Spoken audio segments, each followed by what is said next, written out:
let's roll this. We got somewhere. We got somewhere to go. Good deal.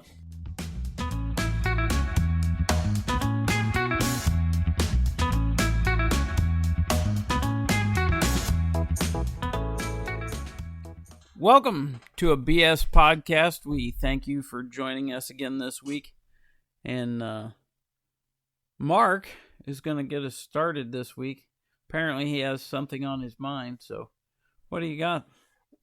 Well, this is a not new to you or I, but this is a new one to the company I work for. I work for a pretty large gas distribution company, and we are going paperless. And it was something I was so excited for. Everybody's getting iPads. We're going to be able to do our work in real time, assign ourselves work orders. Coming from the dealership life, yes, 100%. I have horrible handwriting, horrible spelling. I can attest to this. Yeah, I was ready for this. My boss wasn't. His boss wasn't. The company is not. And I just this morning on a Saturday, because that's what a field mechanic does, they work Saturday, was going through work orders, and I got a work order rejected to me. And I just kind of want to know if this would make you mad. Is a work order for a DOT, and you know your work order. Well, just a DOT inspection? That's all it was. And the DOT inspection would have just been like a service work order if you would have assigned me one. It'll say everything that needs done. Now, we're not a for-profit company on repairs. Obviously, I'm just there to keep my equipment running. That's not our main goal. I completed this work order. I completed this DOT inspection, and I just put, they call them AVIs, annual vehicle inspection. I just put in my correction area, completed AVI, followed AVI check sheet. They didn't think I needed anything else. I have no boss, and I'm talking to one right now, that would have ever asked me to put anything else because they had a check sheet with it. I did their check sheet. I followed all the instructions. I did not need to bring any more information into it, I thought. I got that rejected to me with the reason I need more information for a 5-hour AVI. Now, I'll get into it. My boss is I'm doing air quotes, gearhead. Any of you real mechanics out there that have a boss or a coworker who will tell you they're a gearhead, all that means is they've once changed an intake gasket on a 3800 Chevy. That's all they've done. They do not know what you're doing. They don't know what you go through on a daily basis, but that is what my boss is. Great guy. I used to work in the weld shop. I hear that all the time. Oh yeah, he is he's a great guy. I probably I would say up until this moment, he's probably top 5 bosses I've had. Good guy, because he'll let me do what I need. Well, then this morning I get that rejection, and the reasoning was for a 5-hour AVI. So I know now why our iPads actually came. It's not to help us. It's they want to start tracking time. And I'm good with that. I'm fine with that. What I'm not fine with is a DOT inspection on some trucks might take longer than others. And we're here in Indiana, the Rust Belt. I take my inspections, I'll pull wheels off if I need to. Not very often. And it's got to be a really odd situation to do that. But I'll tear into a truck. Which is what you're supposed to. I mean, if you see something that's... Because even when I was doing crane inspections, it was the same way. Yeah. You dive into anything you see. It might not even... Just like a crane inspection, you might be looking at a lattice boom, and there's nothing telling you to look at, every single weld joint or whatever it is. But if you see some rust, you're gonna dive into that. And... Actually, on the lattice boom, I think you're supposed to look at every single weld joint. Well, thank you, Captain Obvious. We'll just keep going from there. The truck this was on was just one of our dump trucks, a 10-ton dump truck, or a 10-yard dump truck. But our trucks have air compressors mounted between the cab and the bed. So there's a lot of mounting. I go through, I check all my bolts. I kind of make it like, hey, I got this once a year, so I'm going to make sure I don't see anything. I check electrical. I do probably go a little bit further, but I find a lot of stuff too. And with me, it's more you got to see what you had to what you have. It's going to take a year for you to see, like, yeah, it might have took a little bit longer, but you're going to have less downtime. But we had that. It brings up the question, because that was how my morning started, and then we was talking earlier. I was doing another inspection, and I failed a trailer because the tires were pretty much baloney skins. And this is on a Saturday, mid morning. We were running out of time to get to any tire shop. I let the powers to be know the truck and trailer, at least the trailer, was going to be down, and that did it created a situation, and I had the director of the state call me up and say, that can't happen. Here's what you need to do. And that brings me to my question that I want to discuss. Does your boss always know best? I mean, I think when it comes to, I need you to work on this right now, they do. How we work on that, I don't think they do. I'm guess I'm gonna ask you, some of the questions or conversations we've had. Do you think your boss always knows best? No, I honestly don't, and that goes for any place I've ever worked, because I've had some horrible bosses in the past. However, a discussion I remember when I was running the fuel shop, that was a hard one, because I was the manager, but I was also the youngest guy in the building, by a lot. Like, everybody I worked with was old enough to be my parent at the time. So, and the guy that I did my apprenticeship under as a pump tech, me and him got into it one time because he found out that we had a metering valve that we couldn't get anymore. And when I call it a metering valve, it's actually a shutoff valve, not a metering valve. But it was the fuel shutoff valve in a particular rotary pump. And it come to a time frame where that particular shutoff valve we were having trouble getting. And he went through service school at a time when it was like, if it shows signs of wear, just replace it. It's hard, it's like a rotary injection pump is basically kind of like a manual transmission. The parts are either good or they're bad. But the way they were told at the factory school was, if it shows signs of wear, replace it. The problem is, we're in a time frame where you can't get them. And in reality, that particular shutoff valve, the way you would actually test to see if it worked was you ran the pump on the test stand when it was assembled. And if it shut the fuel off and it turned the fuel on, it was okay. And if it failed on the test stand, you took 3 bolts out of the top of the pump, unhooked the governor linkage, pulled it out, put a new one in, and you were good. Like I said, we couldn't get these. So I was bringing them home to my shop, and I was rebuffing them so they looked new for him. The other pump tech I had didn't care. He was like, I'll check it on the test stand. And that's what he always did. But the other guy had been building pumps this way for 30 years. And if they were shiny over a certain percentage of the part where you could see they had been turning, he would always replace them, whether they were good or they were bad, because of what he was taught in service school. And I get that. And that was what I had to explain to him, is like, I'm not doing this because I want to do this. I'm doing this because we can't get the frickin' parts. Like, they're telling us at that point in time, and this is way before, a thought of COVID. This is in 2009, 8, 9-ish. And,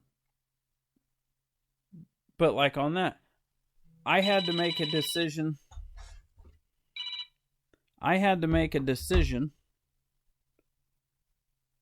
As the boss to do something for a part that we couldn't get. And until he figured out what was going on, he had no qualms about it. But as soon as he found out that I was cleaning those and repolishing them, and then they were working on the test stand. So basically, and when I say polishing them, I mean, I'm not getting crazy with them. I'm making sure there's no fuel varnish and that sort of stuff on them. And I ran them across the buffing wheel in my shop. Just to make them look new again. And if they didn't have any deep scoring or anything like that where they would leak, I kept them. And I can't tell you how many of those we ran. But it was a deal. And that's what me and him got into. He was ready to walk out the door. He almost quit that day. And he was like, you can't be doing that. I was like, we can't buy the parts. Like, they were telling at that time, seriously, that it was like, I think they said that our best lead time we got at that point in time was like 8 months. Oh, geez. And it's like, we're rebuilding pumps and injectors for farm equipment. It's like, and we're in the middle of harvest. I can't wait 8 months. I can't down a guy's tractor for 8 months. He's already pissed that it's down for 2 days. So it's like, so there's times where the boss has got to say, look, we have to do it this way. But at the same time, I think, because I know the story behind what was going on this morning with you, there's no way that a guy that's not around, because he's not around here, right? Nope, different state.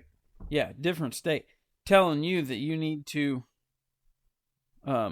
get this done, and it's like, that would have been great if you'd have told me that at 7 o'clock this morning, and it was the first thing we did. I could have found a tire shop, but I know I was talking to you when you were in the process of trying to get to the trailer, and it was like, there's no way, because it's like every tire shop in our area is going to be closing in less than an hour, and you still have to go pull the wheels off of said trailer. Yeah.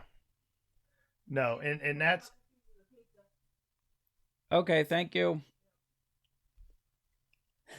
We need a now recording sign. It's all right. You can edit that. Oh gosh, she's gonna start shooting. Yeah, she won't shoot at us that much. Don't hit me, Carmen, please. But that kind of goes. My point I'm trying to make, I guess. I get tasked these jobs to go out and keep equipment running, keep the operation going. And I have no problem doing that. Everywhere I work, that's kind of the task you get. Keep the operation going. Keep the equipment running. And then you bring paperwork into it, and I really do think that everybody thought this was going to be a great thing, and it is, but they didn't realize how much work it was going to be on their end. I think that was this whole problem with, he's just mad that I was just to the point. Yeah. Well, back to your annual vehicle inspection, your DOT inspection. So, when you do a DOT inspection, is your amount of time that you do on a similar, another 10-yard truck, if you do that on a different truck, is it gonna fall in about the same time frame? Obviously, if it's a newer truck, I know that it won't. Yeah. But if you've got two 2016s, we'll say, that way they got some years on them. You got two 2016 trucks sitting side by side, and you got to do DOTs. So let's just go back a little bit. Anybody that that as any company that deals with DOT or DOT trucks realizes that is just a whole crazy world that not a lot of people know about. And I didn't know about it until a few years ago when I got a service truck. I got my own DOT numbers on my service truck. I never knew about the record keeping you had to have. I've always known, done DOTs for a lot of different companies, and I know that procedure. But I never, there's a big proponent of it I didn't know, and that is, I know I'm taking a long way around the barn here, but it'll make sense, I promise. Okay. That is, you do your DOT inspection. I'll go through, do my inspection. While I'm doing my inspection, if I find lights out, I fix them. If I find minor stuff, I fix them. If I find slack adjusters, they're out of adjustment, I fix them. Obviously, you need brakes. I just won't finish the DOT inspection, and I'll put brakes on the truck. Now we've brought in a few guys. You always bring in a retired DOT officer, and then somebody who just studied the heck out of the DOT manual, who does not meet any of the requirements to actually do the inspection. We brought in this DOT officer, great guy, and he was going through and told the company, which I think he's probably right, I'm guessing, but if we need to start failing the stuff and leaving it failed, because you can fail it, and then right next to where you check, good, no good, go, no go, there's a time where you put repair date, and that's what they're wanting us to do now. They're wanting that done, and I understand it needs done, but there's a lot of times where there's a light bulb out, and I can change said light bulb faster than I can, make up a new work order to change said light bulb, and it's a lot of growing, and I don't know, it's probably just growing pains on both sides, but. Okay, so and I'll give you to answer your question, no. I rarely do have DOTs that are the same. I don't do enough of them, and I do every one I do is in the field. So yeah. To answer your question, okay, and so here's how I've done DOTs, and maybe this will kind of give you a way to look at it from the other side, because the way I've always done DOTs is probably the way your boss was thinking. I do the inspection because that's all that work order's for, is do the inspection. Okay, so I go through it. This is good, this fails, this is good, this fails, this is good, this is good, this is good, blah blah blah. And when I'm done, and at the dealership and stuff, at that point is when I would go and I would make an estimate for said repairs, because I was doing it for a for-profit, as you well know. And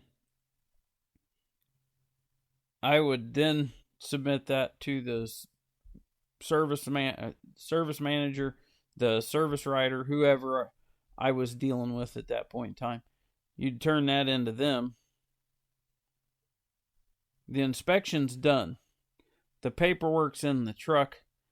The service writer, service manager's got the copy of that in their hand with the estimate. The customer copies is in the cab of the truck or in the tube on the side of the trailer, whatever I was doing it on. And then you would see if the customer wanted to repair that stuff. And if they did, then we would add lines to said work order or create a new work order. It depended on where I worked. Sometimes it was a separate work order. Sometimes it was just additional lines. Like RPM, we just added lines to it when we were there. And then when you got done with that, we would always attach a copy of the repair order to the DOT sheet that showed the repairs had been made. and no, I get it, and that's how. Because if your DOT always shows good, that's how you wind up. This is my opinion, but that's how you wind up in a DOT audit. Well, no, you're right, and I'm sure if there is a DOT officer out here listening, he's going to argue this next part to me. But when you fill out your DOT inspection, it asks where, well, when you fill out your tag, where is it maintained? And I never, like, well, what does it matter if it's maintained at the fleet owners or a third party? And a DOT officer told me it was exactly that for the inspection. Because, like me, I do an inspection. If it's bad, I fix it. I don't need approval. Now, and that's where I would, and I've been your service manager before, so you kind of know some of the questions I would ask if I had questions on how you filled out a work order. But that is, if you found nothing wrong on the DOT inspection and you put on a work order that I perform the annual vehicle inspection, and that's all you wrote on there, I'd never say a word to you. Yeah. But in passing conversation, he said, well, I fixed this light bulb and I had to replace one of the slack adjusters, and that, I want that on there because that's a record of it being repaired. And that stuff, that any repair always would make its way onto a work order. Well, I wouldn't do anything. And it was really, it doesn't matter if it's a for-profit company that we're doing it for an individual, or if it's fleet maintenance like now. I wanted to always justify my time, and that's how I justify my time. But in the situation we're in, I've done this over 20 years, and the majority of that has been in the field. I am literally, like, this is one of the biggest just put out fires. Like, we're not bubblegumming stuff together, but I'm one guy handling a whole bunch of equipment, and over a very wide area. Yes, and in a truck that is GPS monitored with a camera in it. We can't. If you want me to take a text message, those cameras are all AI, and I mean that's a whole nother episode itself. And those cameras and people, I think, freak out too much over them. But you put this stuff in there and make me follow the rules, I'm gonna follow the rules. If I'm traveling, I mean, I got this truck. Oh, what was it? 6 months, we'll say 6 months ago, with 700 miles on it, and I got 22,000 miles on it now. I know there's people out there that are, that have probably done a lot more than that, but I'm chasing these guys down, having to drive the speed limit, and any service road guy out there is going to know what a pain in the butt that can be. So I do have to try to save time where I can, and that's all work order is to me. I'm super excited about this. It's justifying time. But my big point I was upset about, it's like, you give me a list to do. I told you I did your list, and you want more. Was that particular one any more? I think, if anything, I might have had a little bit of travel time on there. I might not have put all my travel time, and that's just something I'm getting more used to. Well, and that would make a difference too on that. Yeah. I wasn't thinking about that because I've always done the inspections in the shop. Yeah. And like any inspection, and this is the way we divide up work is union districts. So District 150 is the district I'm in. District 103 happens to be the district you're in, but that's where this truck was. It was right down the road from your shop. I was into a new area, a lot of operators there that recognized me. So, there was a little bit of talking, which you're going to have. It's a job site. It is a job site. You want camaraderie, you're going to have that. That's going to be something that happens from it. But I think a boss, especially in the mechanical field, unless you rose up through the ranks and we've both been in management positions. You know what I mean? I know what I'm saying. I'll try to explain it out loud. But you rose up from the ranks. You've been on that lube rack. You've been on the wash bay. You've been every which position. You've been chewed out by everybody there could be. I That washed more equipment as service manager than I've ever washed.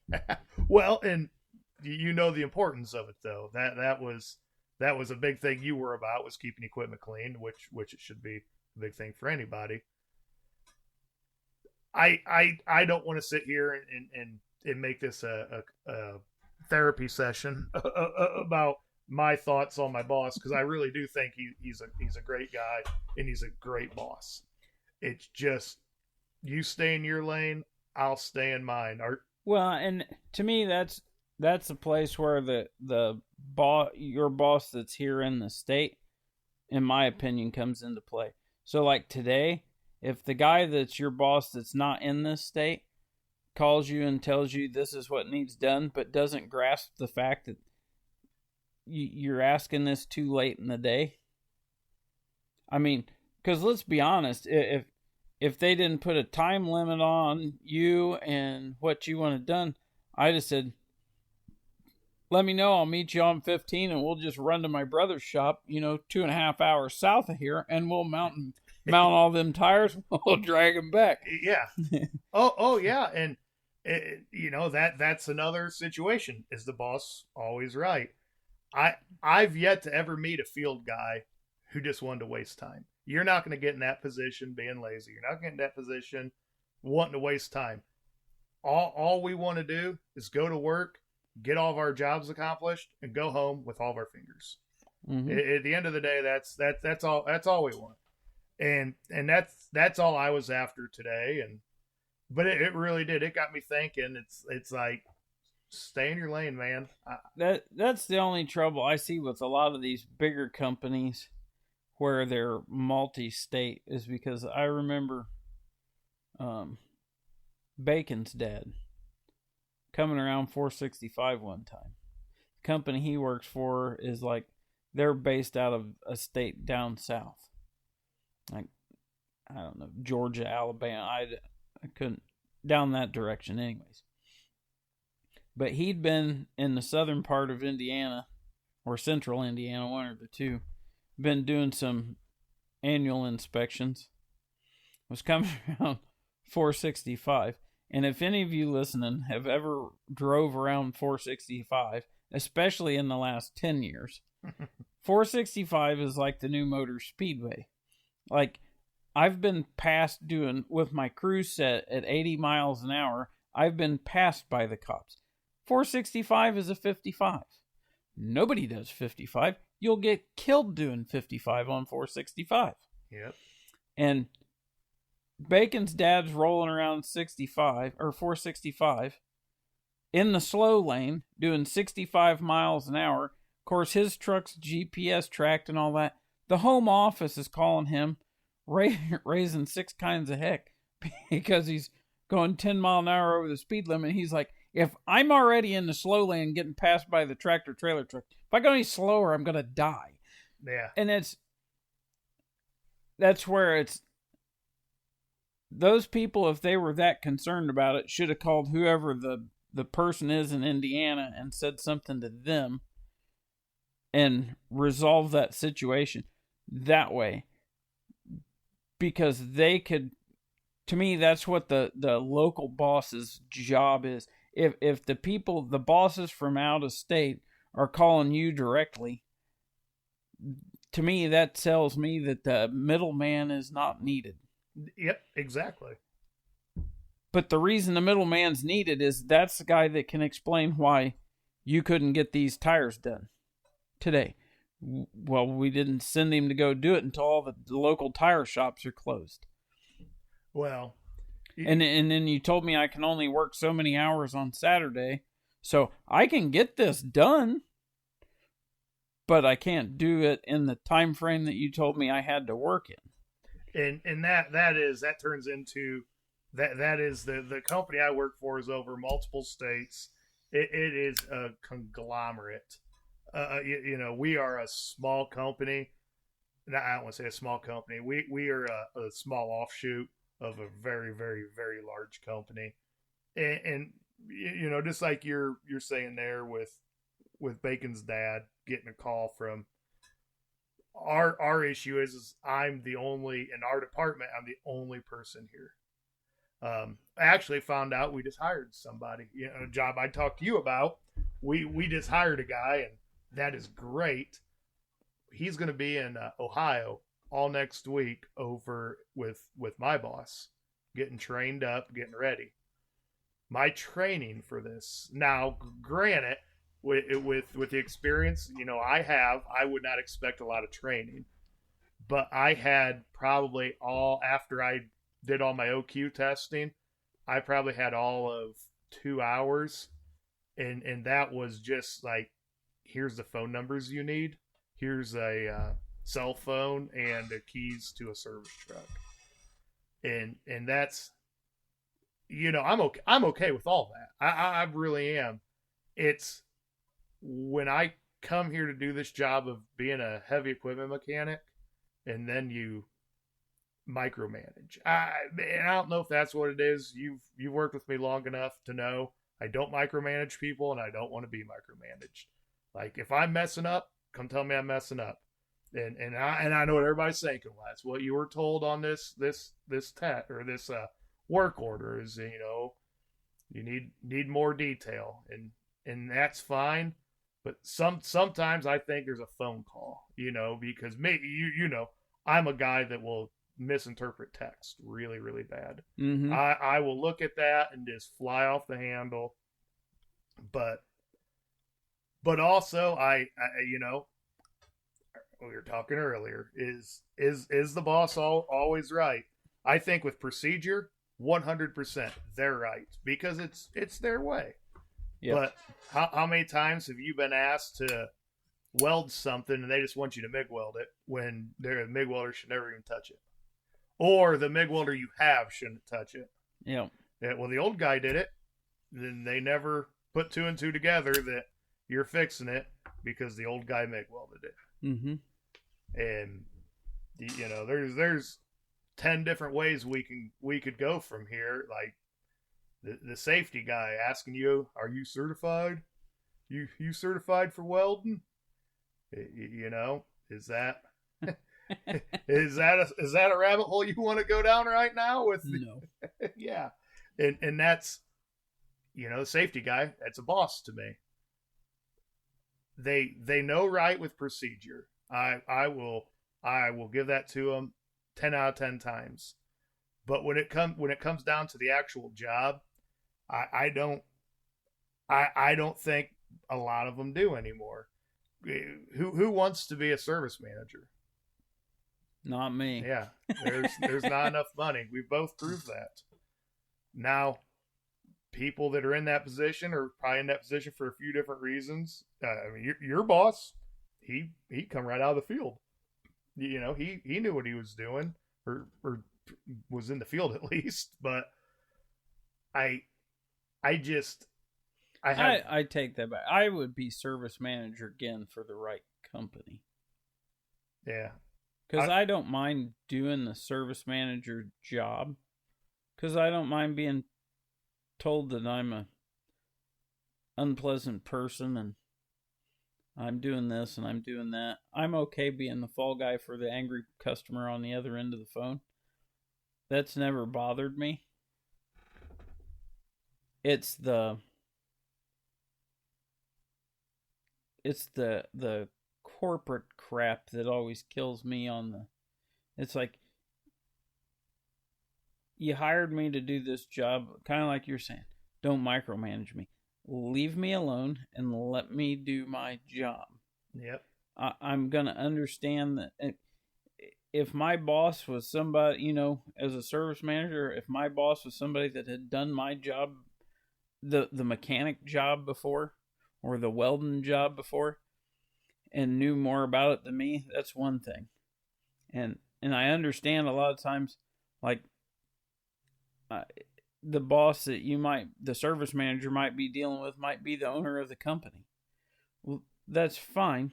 Have you ever worked as a welder or a mechanic or a trim carpenter, whatever the case may be?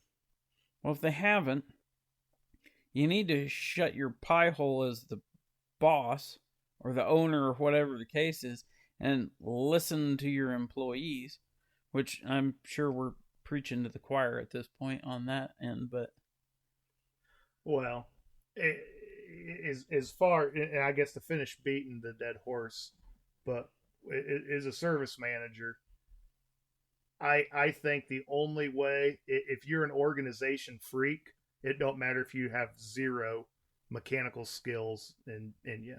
If you can organize very well and you can talk to people, and you're honest, customers, they don't like hearing, I'm going to have to look into this, but that's a lot better than giving them the wrong information. And I don't know, best service managers I ever had, they've come out of the field, they've come out of the shop, they had the experience needed, but that's because they had a better idea what you're going through. Yeah, and that's what it is, and I don't know. I'm doing this all meat diet, and I'm just really cranky. I think that's what it is. I was just really cranky this morning. I ate 2 brownies a little bit ago. They were delicious. Yeah. Yeah, and I had a cookie yesterday. There you go. And you know what was really funny? I was still down on weight. Well, hey, that's great. That's great for you. I ate 2 double cheeseburgers for lunch, though. Yeah, I was talking to you, remember? Oh, yeah. They were okay because they came from Culver's. I like a Culver's double cheeseburger. Yeah, I think your exact words were, well, that's 100% American beef. I don't know if it is or not, but it's my story. I think it's probably Wisconsin beef, if anything. Yeah, I don't know. I wouldn't trust any guy that owned a dinner club.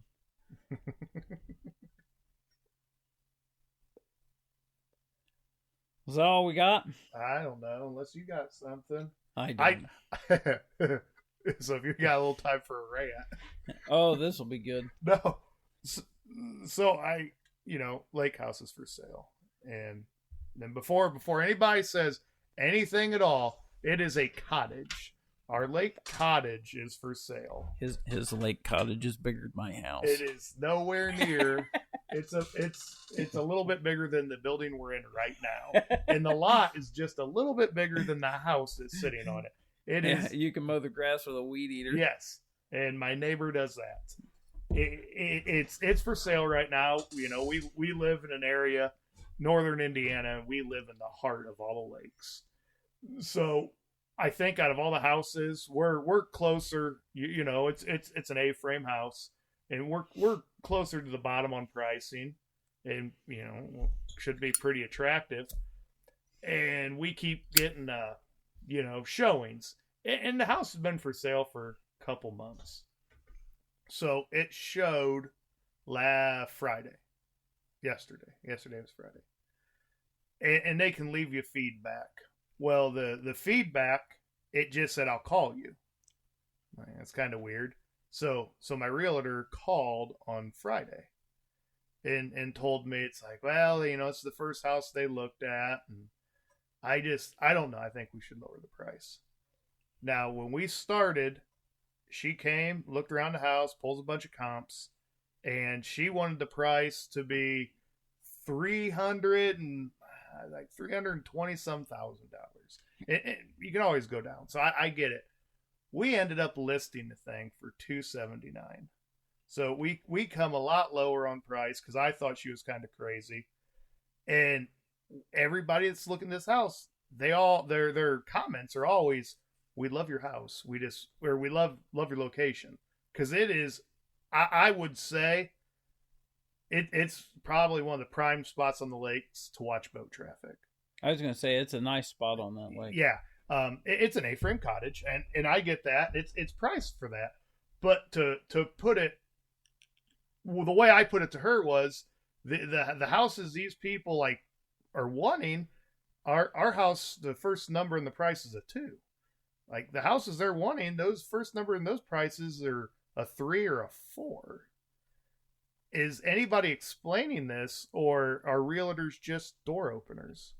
And that's you know, buddy of ours, I guess I'll say loosely, Jeremy, but he's a realtor, and we'll get in arguments a lot of times on that oh no, we do a lot more. And then I'm not putting realtors down at all. I'm just, every time she's asked me for anything, like, I want to cut the price a little bit. Okay, no problem. How much you want to cut the price? Well, let's just do it $1,000. We ended up doing it $10,000 because we told her, like, hey, we have some stuff. We'll keep the house around. That's no issue. But we got some property up north that we're wanting to buy, and if we get this one off our books, it might be the difference between buying, 100 foot on one of the Great Lakes or 600 foot, or something like that. So I've told her, I'm like, you can pretty much, you get me somebody to make an offer, and I'd be good for that. And I don't know what's wrong with this realtor, but I just feel like I am the bane of her existence. And she's made a few comments now, well, it's winter time, and I ain't expecting the house to sell till spring now. But she's made a few comments about taking it off the market. And for the love of God, I ain't taking it off the market because, well, it's hurting her now. It's hurting her average, and she wants it taken off the market. So me and my wife decided we're just going to leave it on. I hope this rant never sees the light of day. But oh God, no, this is good stuff. No, it's real. It's really not. It's not something worth complaining about or what our podcast is about. But I don't know. You're gonna make me edit this? You can do whatever you want. You have full editorial control. This whole podcast. Well, unless we figure out how to get the stupid things to upload, nobody will hear it anyways. Well, that's all right. Podcasting, it'll be fun. Yeah. Except for you got some moron like me that's trying to learn how to upload them and all this sort of stuff. And, well, I don't know anything about computers. I really think it's going to come back something really silly. Like I do too. Something we didn't check. I'm sorry, there's no we about this. Something you didn't check. I sat here and tried to Google it a little bit. And yeah, I'll play with it some more tonight or tomorrow. So exciting news, though. Maybe it sounds like possibly next podcast might have a guest on it. I'm going to try for that. That is my goal. So possibly have a guest on our next episode. Now, would I be out of line to say this guest is in the running for a very high public office? No. No, I would not be out of line saying that. You would be very out of line. Oh. You didn't get him?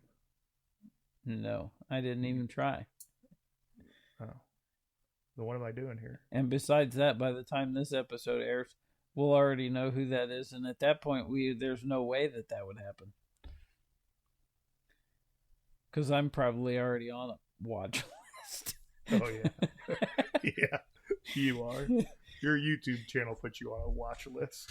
How do I have a... Why would that have me on a watch list? The name of your YouTube channel. Oh.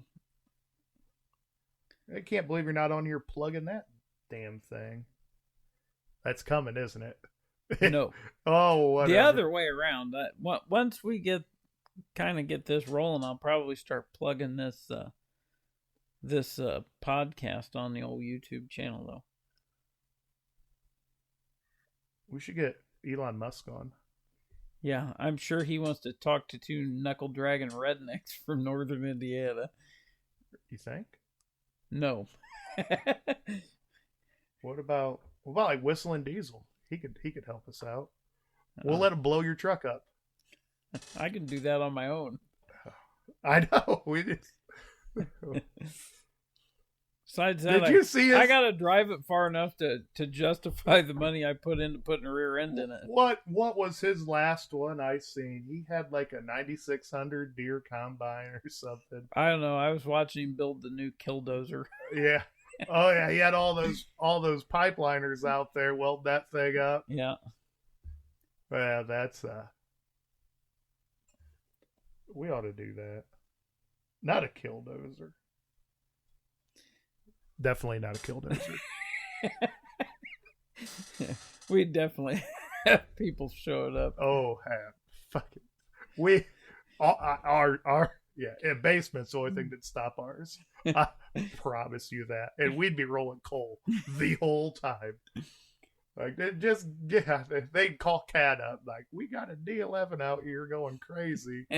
Was it that one we seen on the news? Yeah. Oh, yeah. He's running such high EGTs. Just give him an hour.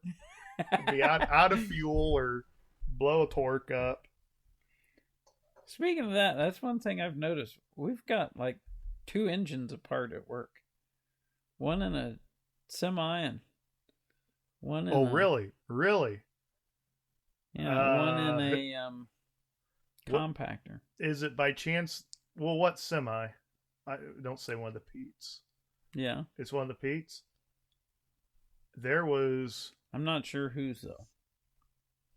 No. I think the one that was rebuilt drunk. And we just did another excavator engine, which was bad because it was one that had been rebuilt and then had a rod go through the block. Well, what size machine? Dude, I'm in a weld shop. I don't pay that. Was it a 6-cylinder or a 4-cylinder engine? It was a 6. How long ago was it rebuilt? Well, let's just say I know who rebuilt it. Okay. See, I got one. I got that one there. They fired the guy quarter of the way through the rebuild. And then I had to finish it and find all the missing pieces. No, it's not that one.